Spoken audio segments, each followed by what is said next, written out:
So thank you very much. Can I acknowledge John Paterides, the AIIA Chairman, Rob Fitzpatrick, the CEO, distinguished guests, ladies and gentlemen. Thank you for the opportunity to address this summit. It is great to be here in Canberra, and I note that the AIIA turns 40 this year, and I'd like to congratulate you on being a strong voice for organisations in the digital sphere, and thank you for your contribution to Australia's prosperity through technological innovation. And now, the world of technological innovation in 1978, when Bill Wells founded AIIA's predecessor, the Australian Computer Equipment Suppliers Association, was of course a much different place. It was an era where computers as we know them today were not in mainstream use, and heavy industrial manufacturing was the mainstay of industry. Think BHP's steelworks in Newcastle, making steel for the shipbuilding, building and construction, defence and other industries, and employing thousands of workers. But of course a lot has changed since then. Just within the last half of AIIA's existence, we've seen manufacturing decline while jobs have been created in other sectors, such as healthcare, education and professional services, and amazing developments on the tech landscape.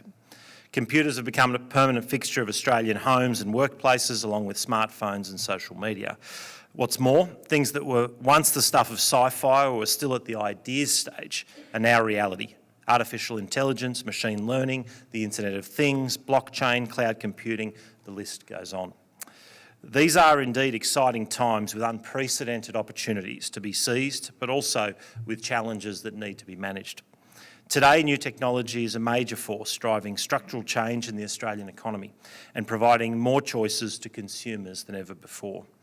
Industry is shifting towards higher value-added production and services, and the labour market towards more highly skilled work. The Automation Advantage report Alphabeta published last year suggests automation could add over $2 trillion to the Australian economy by 2030. And that's $2,000 billion. We sometimes get lost in these numbers. That is huge potential for the economy. And I'm encouraged by the work of our scientists and researchers to help us realise this potential. It's inevitable that shifts in our economy bring challenges for government and for workers in jobs and industries that are changing.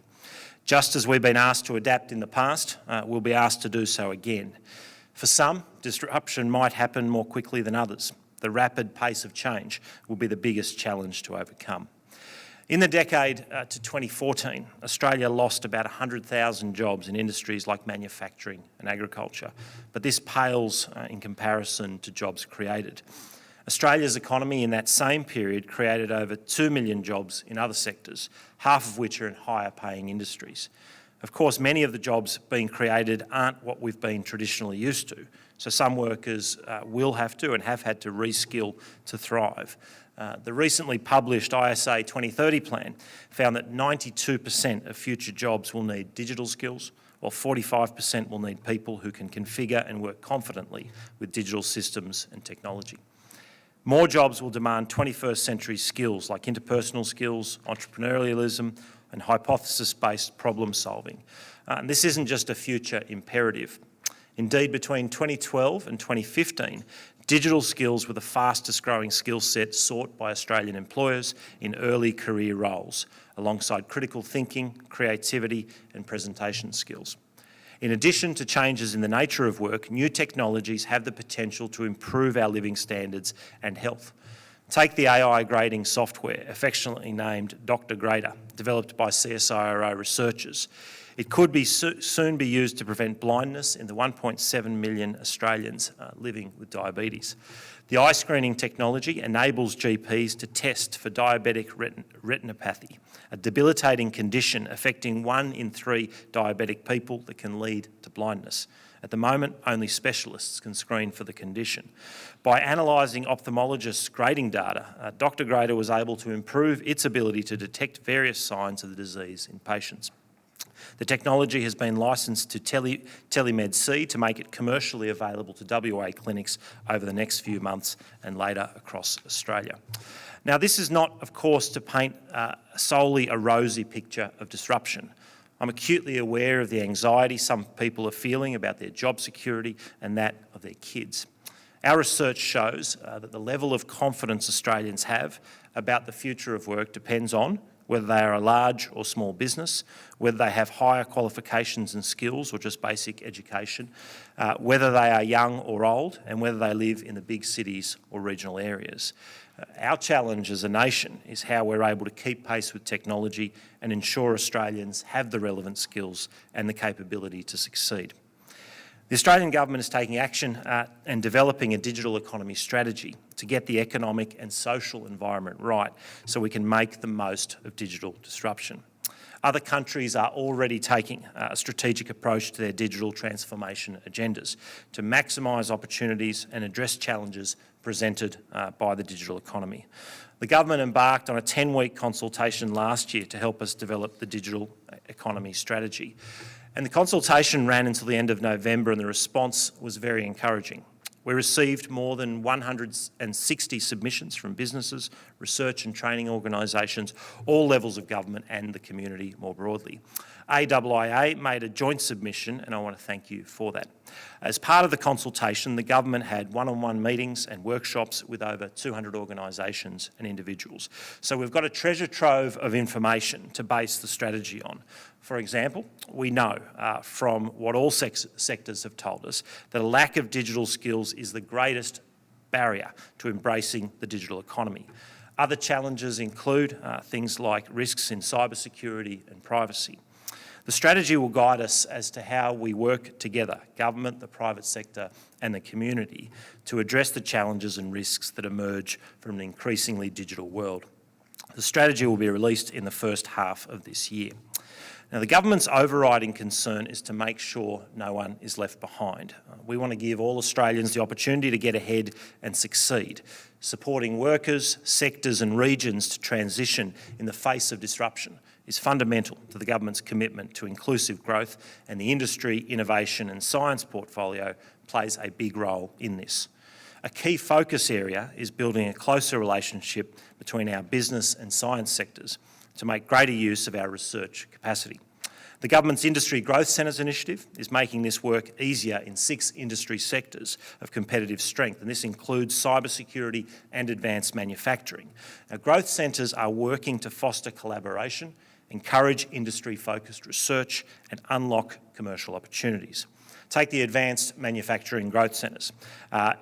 It's set up 3 major innovation hubs to stimulate industry collaborations in partnership with CSIRO, Monash Uni, Deakin Uni and Swinburne Uni of Technology. It's also supporting pilot research projects to help small firms and early stage researchers transition to larger scale research or commercialisation. The Government's also facilitating business transformation to enable Australia to take advantage of the global digital economy through international partnerships. Now, we've partnered with Germany to ensure Australian industry and business will be connected to Industry 4.0 developments.